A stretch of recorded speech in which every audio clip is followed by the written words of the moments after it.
Hey, what's going on, everybody? Welcome back to the channel. Today, I am getting ready for the next event on the St. Lawrence River in upstate New York and Canada, actually, right on the border of Canada and New York. And I'm really excited for that event. I just love going up north in smallmouth fishing. It's not necessarily my wheelhouse, but honestly, I feel more and more confident with it every single year.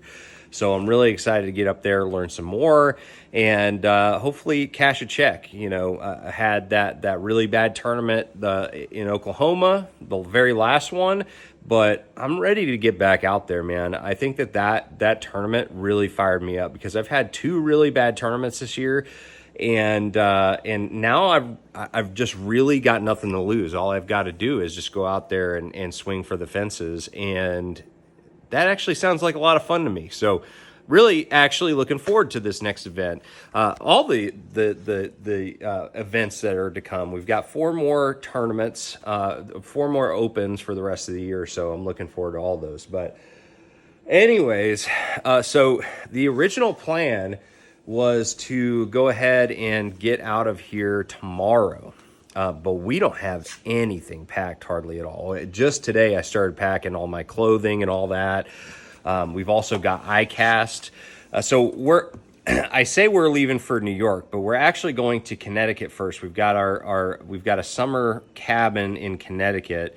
And that's where I grew up fishing. That's where I caught my first bass, and that's where my love for bass fishing began. So it's like my favorite place on earth. And so we're going to spend some time there.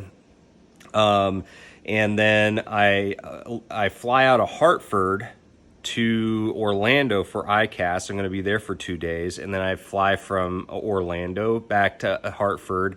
And then immediately I'll have the truck, boat, and camper ready to go. And immediately we head to the St. Lawrence River in Messina. And then we come back and spend like 2 or 3 days at the cabin, close it up, and then come back down here, and then I go to Alaska. So we got a lot on our plate coming up here, but we were supposed to leave yesterday, but we're behind because I ended up getting pretty sick this week. It kind of just blindsided me. It seems like the last couple of years I've got sick this time of year. Maybe it's just because it's the peak of the season and I'm kind of stressed out and just physically overloaded. That may be exactly what's going on. I think I just stretched myself thin, especially with such a terrible performance at Lake Eufaula, Oklahoma. I think that the stress of that may have just kind of wreaked havoc on my immune system. But anyways, we were planning. You can see here the garage is an absolute disaster. I hate it. I absolutely hate it. I love having a nice organized garage like that Elastec wall is. But right now we've got all of this stuff because we had a storage container. And my goal for this chunk of time that we had was to get everything out of the storage container, have a big giant yard sale, and then be able to clean up all this and it'd be nice and orderly. But unfortunately, the day before the yard sale, we didn't even get to go through all the boxes to find everything that we wanted to sell. We just, both Katie and I were sick, and the day before we started to get sick, and so we just didn't get the opportunity to get everything organized and everything. So we had like one kind of half effort yard sale the first day, and then the second day we just were feeling really terrible, and we also didn't want to get anybody else sick, so we just canceled the entire yard sale. So we sold a little bit, but as you can see, there's still way too much stuff. I mean, my boat is crowded. My motor guide's getting crowded by this treadmill right here, which definitely has not got much use recently. And then we got like a mattress over there and stuff. So oh, check this out. This is actually pretty cool. So this was in storage. So a lot of you guys might not know. So a lot of you know who my dad is. He played the character Radar on MASH. It's not something I talk about a lot. Obviously, the nickname Sonar, that kind of plays to that theme. a little bit. It was a nickname that friends in Florida, when I was competing down there, when I initially moved back to Florida to start fishing tournaments, they started calling me that. But anyway, so yeah, my dad played that character. But a lot of people don't know that he actually designed a lot of fishing equipment. He designed this like curved butt spinning rod, had that patented out. But he also, the most successful product that he made was called Chum Magic.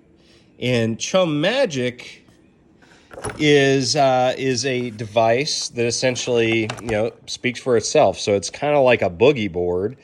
And you essentially have this chum basket. Now there's other things in here. There's like a light product, some type of light generating product that he made to go in coordination with this. But you'd essentially drift this behind your boat, maybe like a cast length behind your boat. You'd have you'd have all the chum in here, and so you'd have this boogie board thing creating shade, and the chum, dispensing the food. Excuse me for coughing, but so you'd get all these bait fish that would come up to feed on the chum and then hang out in the shade.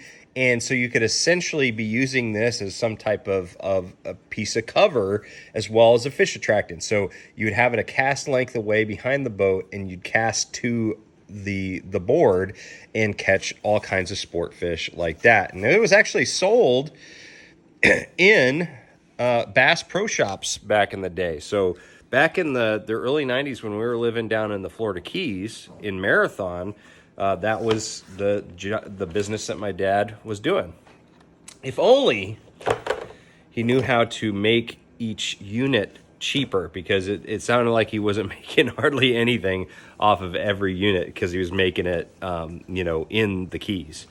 Anyways, so that's actually a cool product. And actually, let's go back to it. This was, I think, a prototype that he was working on. I think he was calling it like Sea Ray or Night Ray. And that would just enhance the fish attracting capability of that. But I always thought that was the coolest idea that he did. I don't know what this is. What is that? Oh, that's the clip. Oh, that's right. So another part of this, I forgot. So this would come out, and you could clip, so just like a downrigger, you could clip your live bait, your bait, to this clip, and it would just kind of come out to the side here, just like an outrigger or downrigger, and you'd be able to have exact placement of your bait, next to this. So that's another cool feature on it. But my dad was always really good at designing things and coming up with cool concepts and things like that. But anyways, guys, that was just kind of a bonus, because I remembered I just pulled that out. But anyways, we've got a lot ahead of us here. We've got the battle wagon needs to get joined back together. Right now, the Lance is off the truck right now, so we got to get these two lovebirds back together, and we got a ton of tackle we got to organize, but we can do it. We just need to get a little bit of rest in between and make sure we don't overdo it and get more sick again. So anyways, guys, thank you for watching. Thank you for your patience this week. I know I haven't done many videos in the last 4 days, but it's just been absolutely exhausting being as sick as I have been. And let me be honest, it's like I've got a crazy brain fog associated with this one too. So it's just like I'm just walking around like a zombie. Anyways, I'm going to get back to work. Just wanted to check in with you guys. Thanks for watching. Make sure you trust the process. I'll see you out on the water.